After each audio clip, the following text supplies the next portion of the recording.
The night over Seoul felt wrong. Not quiet, but tense, as if the city itself was holding its breath.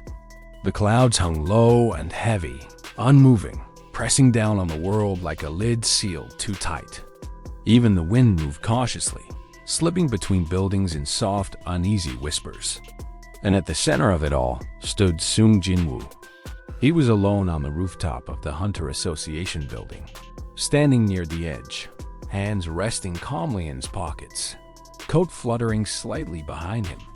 From this height, the city looked peaceful, lights glowing softly, traffic flowing like veins of gold. But Jinwoo didn't see peace. He felt something else. A pressure. A distant, crawling presence brushing against his senses, like cold fingers testing the edge of his awareness. It wasn't coming from a gate. It wasn't mana in the usual sense. This was older, heavier, and filled with intent. Someone was searching. Someone powerful. Jinwoo's shadow stretched beneath his feet, longer than it should have been, rippling faintly as though reacting to an unseen threat. His expression didn't change, but his eyes darkened slightly. So, he finally started moving. Behind him, the rooftop door creaked open. Footsteps followed, hurried, uneven. Jinwoo see. Woo Jinchul's voice broke the stillness. He was breathing hard, one hand braced against the doorframe, suit wrinkled, face pale. It looked like he had run the entire way without stopping. Jinwoo turned slowly. Jinchul swallowed before continuing. Something happened. Jinwoo didn't ask what. He had already felt the shift, the moment the balance tipped ever so slightly out of place. They descended together in silence, the echo of their footsteps filling the stairwell. Jinchul's mind raced, but Jinwoo's thoughts remained calm, almost frighteningly so, like a deep ocean before a tsunami. Inside the briefing room, the lights buzzed faintly. Jinchul slid a thin folder across the table with trembling fingers. A high-rank hunter was found dead. Jinwoo opened it slowly. The photos were wrong. The body wasn't torn apart like victims of monsters usually were. There were no claw marks, no bite wounds. Instead, it looked as if the person had been emptied, drained from the inside out.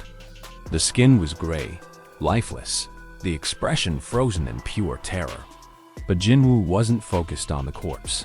He was focused on what lingered. A residue, a signature that clawed at his senses the moment he looked at the images. Darkness, not shadow, but something far more malicious. Jinwoo closed the folder gently. Jinchul spoke again, voice tight. There were no witnesses, no gates nearby, and the mana traces don't match any known monster. Silence filled the room. Then Jinwoo spoke, low, steady, absolute. A monarch.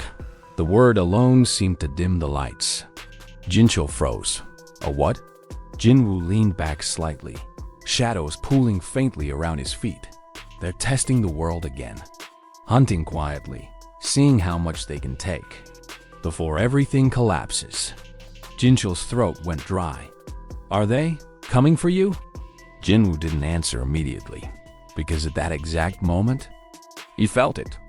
Far away, across streets, buildings, and countless unaware lives, something moved.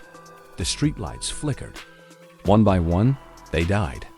A tall figure walked through the darkness of an empty road, footsteps silent, presence suffocating. Its face looked human, but its eyes burned with something ancient, something that had watched civilizations rise and fall without blinking. Cars stalled as it passed. The air grew colder. The world recoiled. It paused, lifted its head slightly, and smiled. Because it had found him.